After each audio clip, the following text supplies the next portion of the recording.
What's up, YouTube? If you like the video, make sure you subscribe to my channel.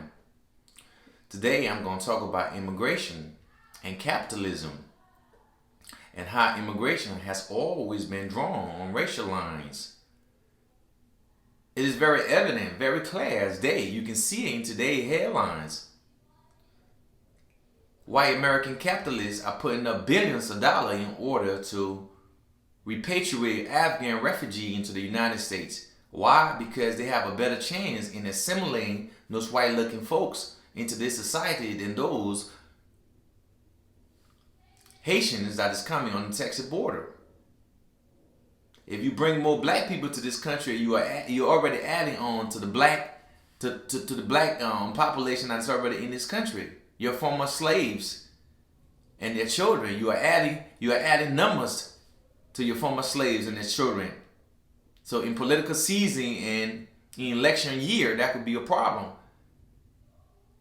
So white capitalists understand they don't want to add more black people to this country, so we must limit black people from coming to the United States. That's why you see the Haitians are being treated in the way they are being treated. But one thing you must understand, we are living in a capitalist society. A lot of people will get short-sighted on this. We are living in a capitalist society. Capitalism is by exploitation. Capitalism is by cheap labor. That is why many multinational corporations you see in the United States, like Walmart, iPhone, Nike, all those corporations, where they go? They go overseas to what? To get cheap labor. And some corporations in the United States, like the farming industry and many other industries within the United States, they need cheap labor. They need these immigrants to come do the work for a little bit of nothing. But it becomes a problem. It becomes a problem. So when you see African American and some other conservative white are concerned about the immigration problem, you cannot knock them in certain regards, because when immigrants come to this country, depending on their level of skills, they're actually bringing the economy down in some sense while adding on to the economy. It's very tricky. They're coming down and doing jobs and labor for a little bit of nothing, where the native ones, the African Americans and poor whites would have been doing for a little bit more. The wages would have been a lot more, but the immigrants accept little to nothing in order to do this job. And that becomes the problem, as you have seen. If you look at the African American communities, many of their structure they have had since the 60s and 70s has been broken down because of immigration. If you look in New York, California, when the Hispanic came over there in California, they took over, literally, kicked many black people out of the community they have had for decades. Kicked them out, literally, because why? These Spanish people are much more connected. They are much more unified. The African American in this country, they work together in some sense, but in many sense, they are very disconnected as well because of their long history of what? Slavery, Jim Crowism, redlining.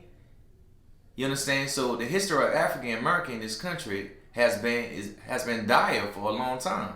So when immigrants come to this country, they must understand and appreciate that African Americans have fought for everything that we do have. I, as an immigrant myself, I understand this history. That's why I'm always in solidarity with my black brothers and sisters in this country, because their blood, their ancestor blood, sweat, and tears give me the life I have today. So I must not come to this country and start to look down on black American, look down on poor white, like I'm doing something.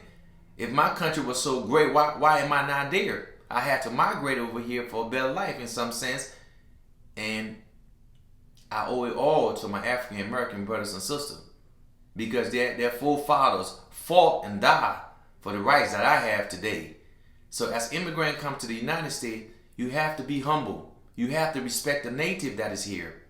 You have to work with the native that is here. But it's so hard to do. Why? Because remember, we are in a capitalist society. This is survival of the fittest. The strong is going to survive, the weak is going to perish. Because many African community has been decimated with the prison industrial complex, decimated by drugs, the war on drugs. We come over here from another country, we have advantage because we coming connected. We coming, you know what I'm saying? We coming more connected than those that is here. Our connection stems from we ain't had to go through slavery. We from Africa may have gone through colonization, but we still kept our name, we still kept our language, we still kept our understanding of our God and ourselves. But here, the African American in this country was stripped of everything. Everything. They have been fighting for hundreds of years. So when you are immigrant, you come to the United States, all the perks that you're getting it on behalf of African American and their ancestors. So be grateful, be humble, be in solidarity to their struggle. Black Lives Matter. Be in solidarity to their struggle. Be in solidarity to their community. If you can't be in solidarity with African American community in this country, you're against them. So African American people and the native people have every right to continue to push back against immigration, because immigration is drastically affecting their lives. Community have changed. If you go to all the businesses in the African American community, it's who's there? An Asian person, an Indian person. It may be even an African person. It's rare, but an African person may be there running these businesses in community, in Black American community. So we must be humble. As immigrants, we must be humble, because this capitalist society is driven up racial lines. So when you come over here and follow the racial divide and thinking you're doing something by looking down on our black brothers and sisters in this country, then you are in opposition to them, and they should oppose you by all means necessary.